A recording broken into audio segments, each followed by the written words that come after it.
So, when we look about why study Singapore, it's from that particular viewpoint. What has Singapore got to offer as a situation, a place, an entity in history, what the philosophy behind it has been and how that has developed, and also what are the peculiar aesthetics of the Singapore situation.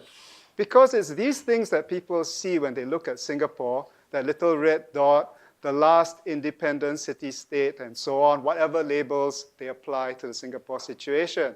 I would like to talk about, very specifically, 3 threads that you will find in the history of Singapore's education. The first thread is the thread of government schools, or schools founded by the colonists, if you want to call them that, the British Empire type schools. It was only in the late 1800s that the second thread began to blossom. We're not talking entirely about the Catholic schools who came around that range in between, but we're talking about the huge burst of Methodist, Anglican, and Protestant missionaries of various stripes, the Presbyterians and so on, who began to set up institutions which were managed in 3 different ways. 3 very specific ways, which led Tan Kah Kee to remark that he trusted the missionaries because they did 3 things.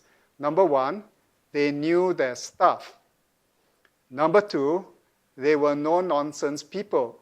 And number 3, they were stingy. They were thrifty. And because of these 3 things, of all the people that Mr. Tan Kah Kee could have given his millions to, his thousands, he gave them to the Methodist missionaries, quite apart from the rest of the Chinese educated schools. At that point, education had begun to enter the realm of the vernacular of the simple people, or at least they would like to think of themselves as simple people, but they weren't. They were rich merchants who wanted an interface with the English-speaking world. And lastly, in the early 1900s, you have a sudden rash of powerfully financed and very well-designed Chinese-speaking institutions. And the reason for that, I think, is the rise of nationalism in China. So when we look at this history, these 3 threads, simply put, one of them is the vestiges, the rather powerful vestiges of empire. One of them is mission schools. And the third thread is the schools for the Chinese educated. When we talk about Goh Keng Swee, we are looking at a man who picked up Mandarin very late in life, spoke mainly English, was not a very good politician, didn't want to be known as a good politician, but was very good at designing, implementing, and developing policy that would meet his goals. And at the end of it, he goes, you know, you can do all this, but the unforeseen consequences will always be with you. So he invented streaming or tracking, as some of our friends refer to it, in which you take a large population and make sure they stay in school a long time by putting them in streams appropriate to their achievement. So you take all the smart people and put them together, the academically talented. You take the not so academically talented, put them in a different stream. And as you stream them along, they last in school for many, many years until they finally drop out at the other end. So this is what streaming is about. But what he pointed out in one of his speeches was that in the population at large, there's a Chinese saying, one hopes that one's child will become a dragon. Do you see what's happening? The very loud upper middle class has realized that privileges are diminishing relative to the rest of the country because now they have to fight for it. And why do they have to fight for it? Because everybody wants their child to become a dragon. The earlier, the richer people, the more well-off, they had advantages inherent in their situation. But those advantages have been eroded by decades of English medium education, so now all can speak English. So you look at these things, you see them, and you realize that what the education system has done is actually to modify the social structure to the point where there is a certain degree of egalitarianism, that there are equal opportunities for many people. Some people you can't help, but you can help the bulk of them. The three problems he highlighted: one, language. When he went into the ministry at that point, because they were having problems, he realized that 85% of the population at large spoke neither Mandarin nor English. 85% in 1978 spoke neither Mandarin nor English as their first language. And yet, he was tasked with sort of making this bilingual thing work. How did he do it? You have to make everybody speak English. With characteristic ruthlessness, let's phase out all the exams so that they have to be done in English. So once they have to be done in English, then what will happen is that people will naturally study in English, right? That makes sense. Let's allow another population to do the exams partly in Mandarin. Because if you make them do it in Mandarin, then they will study things in Mandarin and they'll get good at it. So essentially, a lot of carrot and stick kind of manipulation. The second problem then became teaching.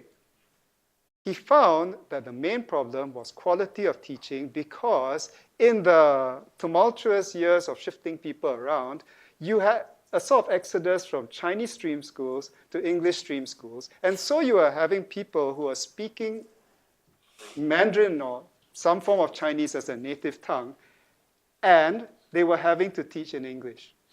So what happens next? Elitism. What? Elitism at that point in time? Oh, very much so. He points out, and this is related to what I said just now, that the entire education system had been set up in 1978 to cater to the brightest 12% of population. What happened was that the old elites were broken down. First of all, the English-speaking elite was sort of spread out. Since everybody learns in English, your elite power of being able to speak English becomes diminished by spread, watered down. He had certain ideas in mind. And his ideas were this.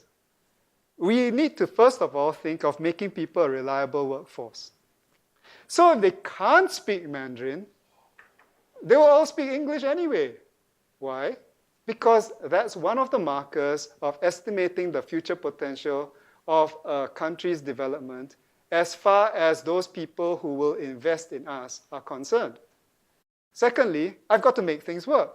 So, effective state. In other words, you bureaucratize, but when you bureaucratize, you make it nimble with units that function well. Thirdly, the Go doctrine requires knowledge to be readily available. He was very, very upset with the Ministry of Education. He said, these are a bunch of obscurantists. He would rant about it. Now, these people cover up information. Sometimes they don't know what information is next door. And they hide information from each other by classification. Lastly, responsiveness. You see, if knowledge is being appropriately handled, it can still take a very long time.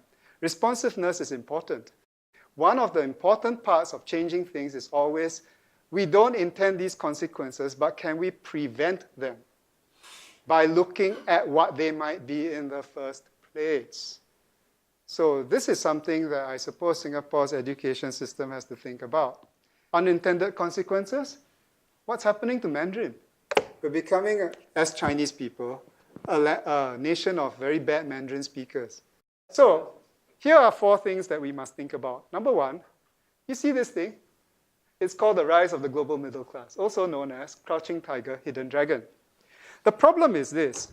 If everybody's aspirations are to be met, how are we going to meet them? There are too many people who want to be doctors, lawyers, engineers, and gonzo businessmen making a lot of money. And so this, you see, on the shoulders of giants. We have to learn from our past before it goes away. History is the queen of the disciplines. If you don't record all your observations, there is nothing to talk about. Science doesn't exist without history. So on the shoulders of giants means doing something like that. And that leads us to the next point. There's more ways to skin a cat. There's more than one way to skin a cat. There are many ways to skin a cat, but there are 3 main ways, which I've mentioned before. 1, everybody has to develop that historical sense. You see something, you write it down. Why? Because it's an observation. You can't do science without observations. You can't do social sciences without observations. You have to do that. More than one way means history, first. Record what you see. 2, logic, philosophy. If you don't have a philosophy, then what you see has no meaning. So you have to think about the philosophy, what the logical meaning of what you see is, and what that portends for the future that you attempt to navigate. The last part is a sort of spillover from this. If there's more than one way, then you shouldn't focus on only one way. The last element is the aesthetic element. How valuable are these things to us as human beings? If you cannot make aesthetic judgments, by which we mean values, emotional sometimes, by which we interpret all the things we got from the first two, history, philosophy, and aesthetics, then we are not going anywhere really fast, because we may be building a future, but it may not be one for human beings. So that is the sort of dynamic that I expect to see from Singapore's education system in the years to come, that we become kinder, gentler, still data-driven, still recording things and thinking about it, but with the deliberate intent to create that I want to learn to value things well. Here are 4 points. You level up the bottom, but you don't level the bottom until it collides with the top. You make sure everybody has the basics to survive.